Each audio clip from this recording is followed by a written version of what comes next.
I have not shown you my garden for quite a while, and you will be amazed to see what the transformation is. We had 55 millimeters of rain in the last week and it was our first rains. I'm so sorry I missed it because I wasn't here when it rained, but nevertheless it rained again last night. So I think the garden is so nice and wet now. It's the first rains of this year, and the garden is exploding. I cheated a little bit because I went out there last night. I couldn't wait when I got home from being away for a week to just go and see what's going on in the garden, and I was flabbergasted. Look at this big zucchini I got from the garden. Look at this. This is my face and this is the zucchini. This is ridiculous. And it's the first one of the year, so I'm very proud of it. I'm going to make zucchini bread, I think, of this. If I can resist not eating it, because it is so yummy, these things. Then a baby marrow zucchini, as well as this is a Barbara squash. So the Barbara squashes are, I mean, huge already. There's not all of them. This is the only one that was this big, but in the next few days it's going to just explode, I know, after the wonderful rain. And for 3 years I've been trying to grow the baby dumplings, sweet dumplings squashes, and this year is the first year that I actually can put my hands on one and say, this is one I grew, I'm so happy. And I've got a few plants that will produce more, and this is very prolific as well. So I'm very excited to taste this in the first bit. I've been trying for 3 years, as I said, to grow it. This one is actually not fully ripe. I was so excited I couldn't help myself. It actually forms darker green, I think, because that's what it looks like on the pictures. So I'm going to try and see if I can wait for the next one to get more ripe. And then I can't wait to taste them. So the sweet dumplings. So I'm very amazed about what's going on in the garden, and I'll take you along now because I have to do some pruning and I've got to do some tying up, and a whole lot is supposed to happen today in that garden. I have also bought some more plants, and I've got lots of seedlings I want to put out, seeds I want to put out in the outer garden. It's mostly flower seeds. So I've waited for the rain now. The rain has come and now it's my time to plant them. So let's go.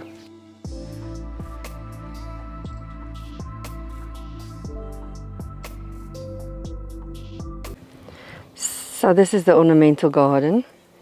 As you come in, you can see a lot of growth already. And I'm also planning to plant a lot more seeds and little seedlings. So if I take you around this side, there's Lula. Hello Lula. Hello mommy. Trusty companion. So there, this way, you can see it's so lush. Everything is growing. I don't know if you've noticed, in a few weeks ago, this area, we've subsequently planted this fence here. We've planted this fence here because we've camped it off for the chickens on that side.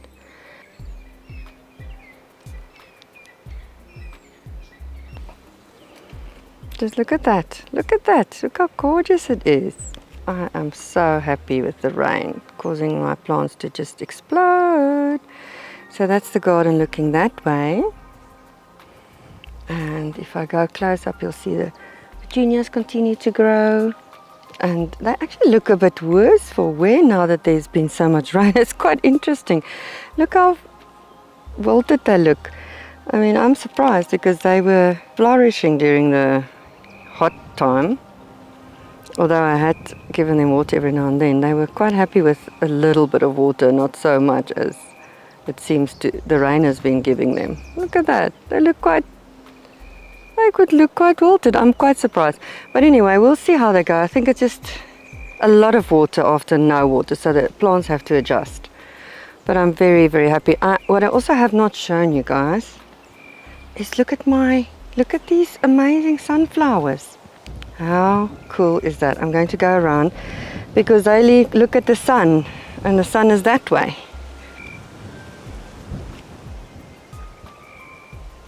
They're the dwarfs I bought in England. So let me go and see their name again. I think it's, what are they? The little Dorrits, the ones I bought in England, but they're not little at all. Look how huge their faces are. It's so gorgeous. I'm going to show you with my hand. Look at the face of this thing. Oh, it's so gorgeous. They are beautiful. And the bees love them. So this European loofah is also getting on very nicely. It struggled initially, but now it seems to be growing fine. I don't know if you remember when I planted this ground cover. It was pretty puny. Now it is huge. It's easily 30 centimeters in diameter, which is fantastic. And then to the left here, this is the bougainvillea my mum gave me. Looks like the good old Swiss chard, the rainbow Swiss chard, is now on their way out. I don't know, they don't look too good to me, but anyway, there's still quite a bit of them. I'm going to have to harvest them today and process them. We have these trees I've planted. I don't think I've shown you that I've planted these trees yet. This is a clementine, and then we've got some peaches. In between we have our tomatoes that are really tiny at the moment. I'll just show you the tomato seedlings.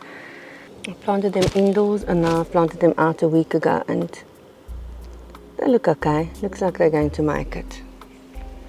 Some of them don't look as bad as others. This one looks better. Excited to see all these new varieties. So here is one of the zucchinis, and it's got so much fruit on it. Look at the fruit, oh my goodness.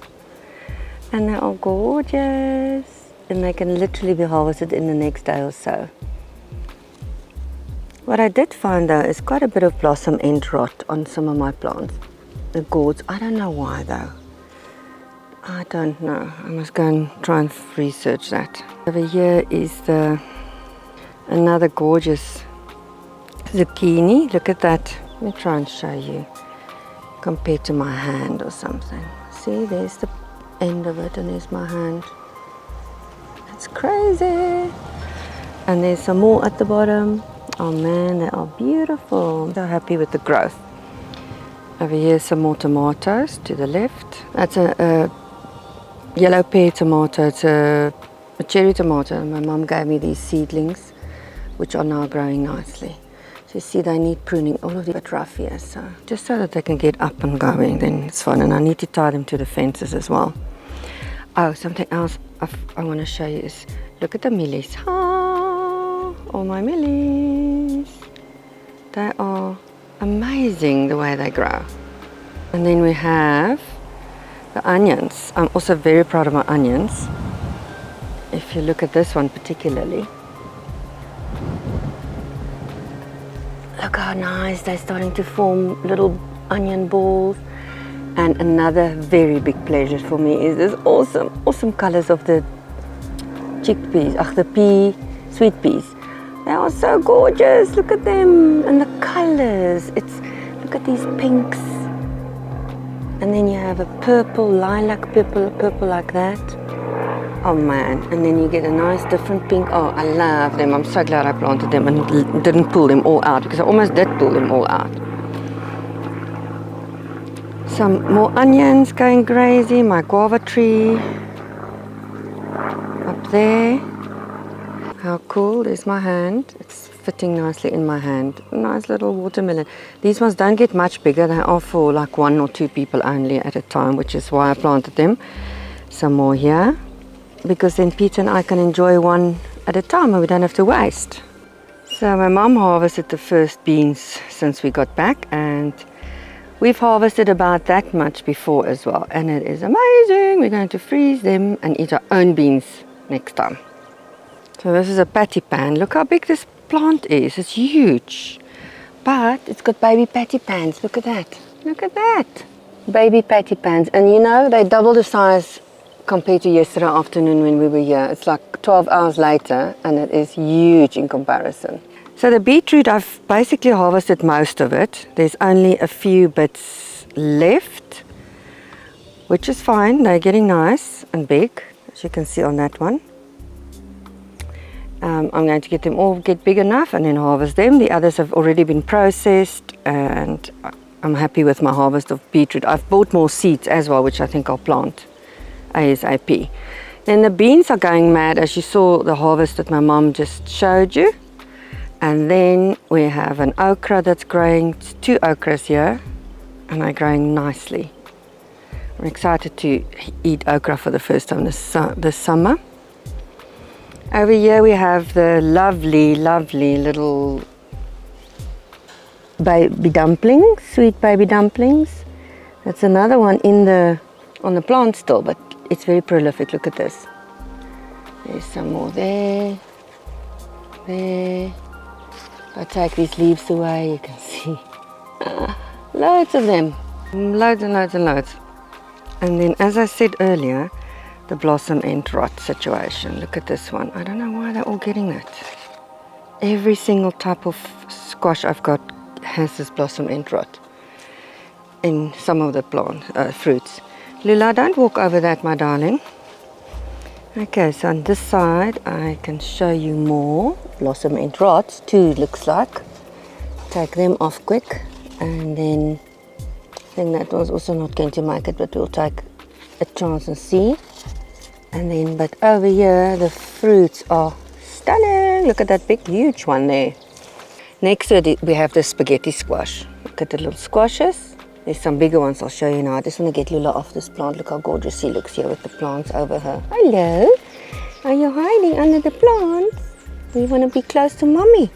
Can we just take off that terrible, can we take your bum off that plant and show our friends how gorgeous this squash is. 10 centimeters tall already. They're going longer. So 10 centimeters, I'll take it for the squashes. That's one, and there's one here. Yeah, it's brilliant. Strawberries also very happy and healthy. My mum and I harvested everything that was edible yesterday. There's one that's going to be ripe in the next day or so. They need a bit of sun to ripen up. And I bought a few more of these strawberry plants from the same place I bought these.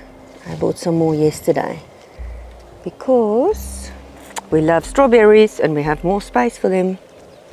The plants look really, really good. They had aphids a while back, I showed you, but now it seems to be totally sorted out. And all I used was soap and vinegar. These 2 beds have the tomato plants in, so you can see they're very small still. These were just transplanted into the soil, so they're still very small. But this is a record for us to see how they grow. You've seen this huge spaghetti squash as well before. Now it's just really crazy. It's over the whole, it's so big. I don't even know, I have to come and tie them up. The plant is big, but the fruits are not that big on this plant yet. So I'm going to prune some and see if that will help with the fruits production. But look at that, it's just going everywhere, it's huge. It's got really big. I had 2 tomatoes here. I actually transplanted them because I was just worried about the fact that they wouldn't have any space to grow. I'm fascinated to see the kale have actually almost recovered from all the bug damage in the last week. I have no idea. I know I fertilized them, but apart from that and dust, I don't know what has made them come back like that. And this is a small patty pan here with gooseberries next to it and a tomato. I think these are going to compete for space as well. Oh, I have to plant my things further apart. The carrot bed with some mealies in between, some corn in between, sweet corn actually. Let's see if we can see any of them getting ready for harvesting. A white carrot. Nice. What else have we got here that we can harvest? See this one. Yay! Nice. I'm going to leave them a little bit longer, but there's definitely something for our salad here. Over here we have 2 tomato plants. I have to separate them. And these are the Thump of the World. It's a new variety by the Glen Seeds company. So I'm excited to see what they look like. And here as well, Golden Giant and the Chocolate Stripe. So I planted these ones directly into the soil on the 25th of September. 25th of September. And what's this one's date of planting? 25th of September. And look how much better they look than the ones I had in the trays. So I'm very, very sure next year I ain't gonna bother about planting them in advance. I planted a lot of basil here, and I don't know if this is probably a little basil plant. I hope so, but I'm not sure. I'll leave it to grow though. And we have a bit of grass that needs to come out as well. So yeah, I've planted basil all the way along here for the tomato as companion plants. And also because I love basil, but I've been struggling to get them to germinate on this side, the normal basil. On this side I've got one or two, well I think it's 2 plants of the purple basil, which is great, but it's all that we have. I'm just going to sow again now after the rains. Here's the other one. Hopefully after the rains we will get better germination. Calendulas look stunning. I'm very happy with that. And this one also, I planted this one out ages ago into the soil, and I'm so happy because it's just been very happy to grow compared to this tomato, compared to the ones I kept in the trays. So I think next year direct sowing is my answer. Later, direct. Wonder what this bug is, if it's bad or good. But as long as it stays on the calendula and not on my other stuff. So here I've got green basil also planted, but nothing has germinated. Right on this side we have more tomatoes growing, as you can see there. And look at this. I'm just going to stand back and show you how huge. This is 2 plants of Barbara squash. Look how massive these plants are. They go all the way up there and there. I don't know. It's a bit hectic. It's gorgeous, and that's where I found that big Barbara squash. Barbara squashes are these ones. There you go. There's a big one there, or a nicer one there. So that's the Barbara squash with the stripes, and they are yummy as well. Cabbage, getting a nice little head. I'm so proud of this. First time in my life I've planted cabbage, and it comes out nicely. It's very damaged by bugs, but it's okay. Gooseberry is going mad. It's flowering as well. So we're going to eat fruit. And this is what I call my salad bed. Apart from the corn that I put in between, it's only leaves that you eat, and it's medicinal and salads and stuff. So look at them. They took a long time to germinate, some of these things. My head lettuce, the green lakes. And on that side is the Elissa, and the Elissa is beautiful. Look at this beautiful, soft, very soft leaved lettuce heads. Oh, and yeah, I got a Maria, the red ones, also doing well now. So I can start harvesting the leaves for salads here. Happy about that. This is a quick update to show you what's going on in the garden, but now I've got to get working. So time lapse here. So I'm going to start here by the spaghetti squash that looks crazy overgrown. So I'm going to prune a little bit and train it up this fence.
it was a hot day. I looked terrible, I'm sure, but anyway, it's been hot, even though, well, I think it's probably because it's a bit more humid at the moment, because it's threatening to rain and it has rained, so I shouldn't complain. But yeah, I'm feeling good. I pruned everything in the garden, so I've sorted out and seen what's developing where, and where I've overplanted, which is a lot, and where I might have to make a plan to give something space. But I've done that. I've planted a few seeds, mostly flowers. I've cleared a bed, as you saw, where the turnips were in. My turnips were very, very bitter. They had a lot of bug damage right from the beginning, and I don't know if it's that, or that it became too hot and that they didn't get enough water, or all of the above. But anyway, they were inedible. I cooked them up, made them all nice, and then they were terrible. And I've tasted now, they don't seem to be okay. So I've just composted them, cleared the bed, and I'm going to plant something new there. I will see tomorrow what. And yeah, I'm feeling really good. Everything feels cleaned up and tidied up, and I'm ready to sow more seeds where things didn't germinate, and also plant new things, new vegetation. And I hope tomorrow I'll get the chance to plant all the seeds that flower seeds that I want to plant. So I planted a little bit today, but not much. So I'll see you then. Bye.